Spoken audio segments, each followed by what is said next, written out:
Moon Knight might not seem like the most powerful hero in Marvel's stable of characters, but this white-clad avatar of an Egyptian moon god has accomplished some pretty massive feats of strength. He's taken on some of the most powerful heroes and villains and come out on top, and he has wielded immense power on multiple occasions. From kicking the snot out of members of the Avengers to becoming the host for an infamous cosmic force, these are the most powerful moments in Moon Knight's comic history. Let's start this video off with perhaps one of the most impressive things the character has ever done. During the Age of Khonshu storyline, Moon Knight got up to a lot of things that are definitely very impressive. In fact, several of the following entries on this list are gonna be from that story arc. But by far the most bombastic moment in this entire arc came at the end of this 5-issue run. Finally turning his wrath against Khonshu for all the wrongs he was committing on the people of Earth, Moon Knight wound up praying to, and becoming the host for, the flaming cosmic entity that we all know and love, the Phoenix Force. He successfully used the powers granted this way by taking Khonshu out in a very spectacular fashion. Then the Phoenix Force did exactly what you would expect it to do, and tried to convince MK to destroy the world. Unlike many of its previous hosts, however, Mark was able to fend off the corrupting presence, and he just sat back and let Thor pummel him until the Force left him behind, retreating back out into the cosmos.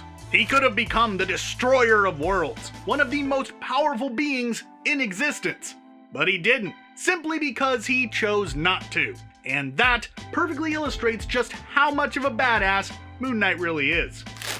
Keeping with the Age of Khonshu event, let's look at something that happened quite early on. You know Mjolnir, Thor's hammer that has that whole worthiness requirement on it that makes it so that pretty much no one can pick it up? Well, Mark isn't actually worthy, so it's not like he was able to pick it up or anything, but that doesn't mean that he wasn't able to still use it. You see, Mjolnir is made of a substance known as Uru, which is a metallic substance from the first moon in existence, which that alone should probably tell you exactly how MK was able to control it. As while supercharged by Khonshu during the storyline, he was able to control moon rocks, allowing him to stop Mjolnir from hitting him when Thor threw it at him. And then he sent it back flying at Thor, knocking him out of commission. He then took it and used it to punch a hole straight through the chest of Mephisto, which honestly might be more impressive than taking down the God of Thunder with it. So you can understand why at the end of the story, Thor was so eager to whoop the tar out of him. Being taken out with your own weapon is pretty embarrassing. Mjolnir wasn't the only mythical item that Moon Knight was able to get his hands on and utilize during Age of Khonshu. Ghost Rider's Hell Charger isn't the kind of thing that anybody can just jump into the seat of and take for a joyride. First and foremost, it's literally powered by hell, so logically it isn't even gonna turn on for just anyone. And even if it did power up and get moving, this thing is a beast. While driving it, Ghost Rider has the capability of becoming the fastest being in the Marvel Universe. Regular people cannot handle driving at those insane speeds. And yet, Moon Knight walked up, and while Robbie Reyes was asleep in his home, he drove off with it like any regular carjacker would. And he wound up using it for the majority of the story arc, having basically no trouble with it at all. He even used a couple of its fancier side features. And while stealing the Hell Charger from Ghost Rider is certainly impressive, it wasn't nearly the biggest thing that he took from Marvel heroes. At the very beginning of the Age of Khonshu story arc, the first thing we see Moon Knight do is face off against Iron Fist outside the gates to Kunlun, which is pretty crazy all things considered, but not nearly the craziest thing that he does on top of that mountain. Using a magical Ankh given to him by Khonshu, MK was able to straight up steal Iron Fist's powers, allowing Mark to use them while leaving Danny Rand completely unable to defend himself further. But he didn't stop there. The Iron Fist wasn't the only hero that he took powers from. He actually wound up also stripping the powers away from the Sorcerer Supreme himself, Doctor Strange. And as a bonus, anyone who got a hold of these Ankhs could use the powers. So later on in the story arc, we got to see a She-Hulk with the Iron Fist and Blade wielding the powers of the Sorcerer Supreme, which isn't actually a Moon Knight thing, but it was too badass for me to not mention. I swear this is the last entry from the Age of Khonshu storyline. Remember how I talked about Moon Knight using the other features of Ghost Rider's Hell Charger? Well, at one point he chased down Carol Danvers and Tony Stark, who were at the time on the run, trying to keep baby Starbrand out of the hands of the Fist of Khonshu. That's a whole thing that I don't have time to get into in this video. Just know that if MK got a hold of that baby, bad things would ensue for pretty much everybody. Especially for the baby. As he caught up to the pair, MK used the dimensional portal to Hell in the trunk of the Hell Charger to incapacitate and capture Danvers, which is a mighty impressive feat given just how powerful Captain Marvel is. Her dealing with the demonic energies coming out of the trunk must have really messed her up as well, as after she managed to get free, instead of trying to fight Moon Knight as she probably would have any other day, she instead noped the heck out of there, opting to run instead of fighting. This one only kinda half counts as something that Moon Knight did, as it involved being combined with another hero, but it was awesome and seriously boosted his power level for a little bit, so it's worth bringing up. During the Infinity Wars storyline, Gamora got a hold of the Infinity Stones, and used them to create Warp World, a place within the Soul Stone where everyone was combined together with other characters. Why did she do this? For reasons that aren't really important to this video. Moving on! Within Warp World, Mark Spector was squashed together with Peter Parker, becoming the masked hero known as Arachknight. He pretty much just had the same powers as Spider-Man, with the equipment and broken mental state of Moon Knight.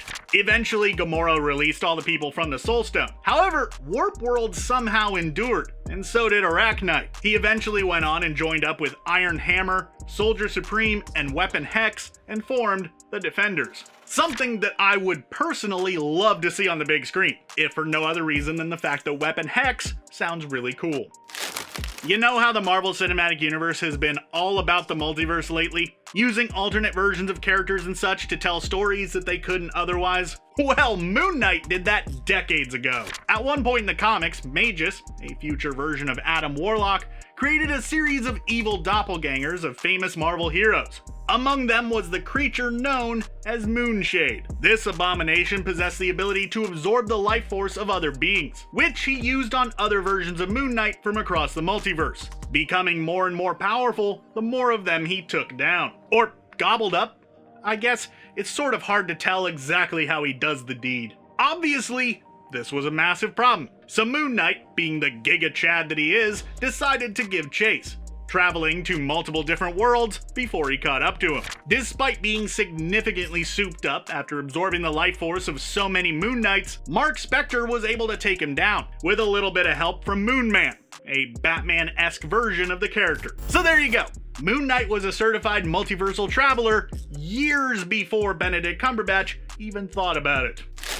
This one really isn't a powerful thing that Moon Knight did, but I feel like it properly showcases just how badass, or insane admittedly, he truly is. You remember in Batman v Superman how we learned that Ben Affleck's version of the character had a penchant for branding criminals that he caught? And we all thought that that meant that this version of Batman was completely cuckoo for Cocoa Puffs? Well, as it turns out, that's something that Moon Knight's done for quite a while. But he doesn't just leave a mark on their chest or someplace that they can cover up. Nope, he puts it right smack dab in the middle of their dome. And to make things even worse, if he catches someone for a second or third or even fourth time, he just adds more and more moons. That's pretty brutal. But you know, if you're dumb enough to go back to crime after you have a moon permanently embedded into your forehead by a crazy guy wearing all white, odds are you probably deserve it.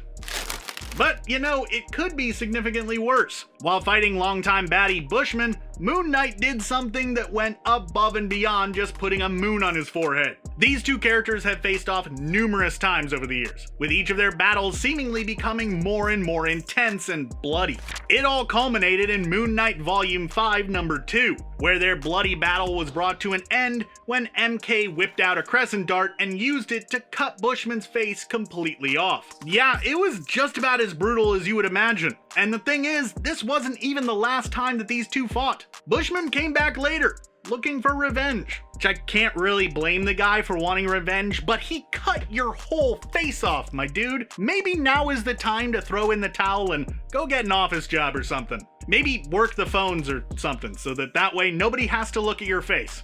Or lack thereof, I guess.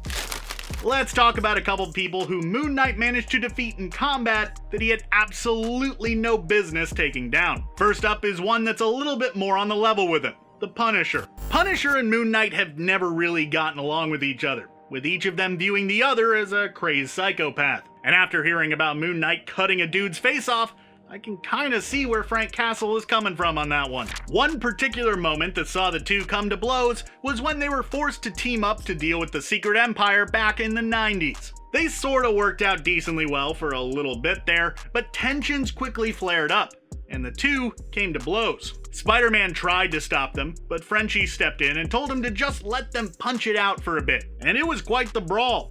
Eventually, they did get it out of their systems and were able to get back to work. And as the years rolled on, the two have had several other moments of confrontation, with MK coming out on top more often than not. But the Punisher is far from the most powerful foe that he's taken down.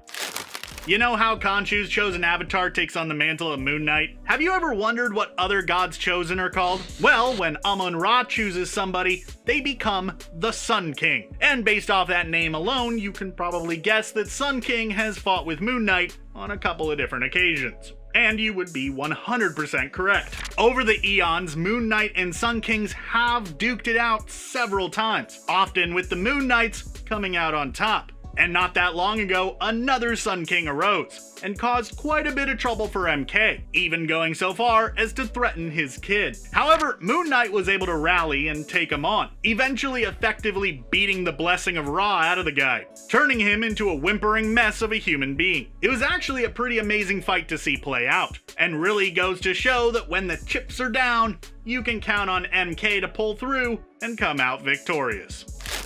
Evil doppelgangers are bad enough, but when your own brother winds up becoming an evil version of you, it's extra terrible. And that is exactly what happened with Randall Spector and his Shadowknight persona. Randall's story in the comics is quite the roller coaster. First, he made his way onto the scene as a serial killer who carried around a hatchet like some kind of slasher film reject. Then he was seemingly taken out by the Punisher. After that, he was resurrected by a death cult and sent after his brother under the guise of an evil version of Moon Knight. Mark rallied though, and despite being shocked to learn that his brother was somehow still alive, he did what he had to do and defended himself, ultimately taking Randall down with a magically imbued crescent that was able to pierce his enchanted skin and finish him off for good. Well, at least as for good as anyone ever is in comics. For someone who's so focused on fighting hand-to-hand without any crazy powers, a villain like Taskmaster can be an almost insurmountable obstacle to overcome. This dude has photographic muscle memory, which means he can immediately mimic someone's fighting style perfectly and counter them with ease, which is a major problem for someone like Moon Knight. And on most of the occasions where Moon Knight and Taskmaster faced off, it didn't exactly end well for Moon Knight. Except for on one occasion, where MK decided to go full-on crazy on Taskmaster. He started the fight off by purposely crashing his helicopter in front of him, then went after him wildly, not caring what kind of wounds he took from Taskmaster, never relenting in his attack. In the end, he proved to be just too much for Taskmaster, showing that if you are as unpredictable as possible, he can be dealt with. All it'll really cost you is just a few arrows to the chest. Oh, is that it? Easy enough. Of course, if we're talking about fighting like a crazy person, I've got to bring up the premier insane character in Marvel's roster, Deadpool. Moon Knight's battle against Deadpool might not be the most impressive fight on this list, but damn if it wasn't entertaining.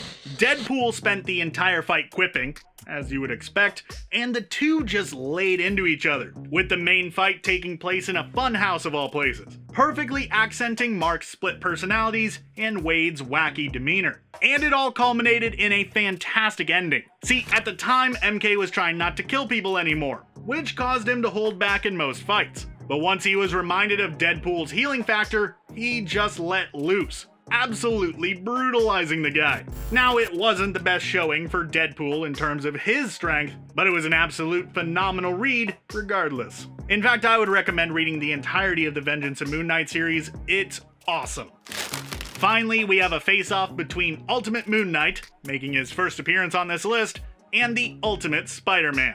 After mistaking the webhead for a suspected arsonist, Moon Knight decided to try to take him on. At first, it seemed like Spider-Man would have the fight in the bag, considering how powerful he is. But MK came out swinging, hard and fast, pushing himself nearly to the limit. And while Spider-Man wasn't really harmed in this fight, MK's ferocity was just too much, and Parker wound up fleeing from the fight, making MK the de facto winner of the conflict. They wound up encountering themselves not too long afterwards, and MK actually got stabbed by Elektra, which wasn't great, but technically Moon Knight won this fight, so it counts. Kind of.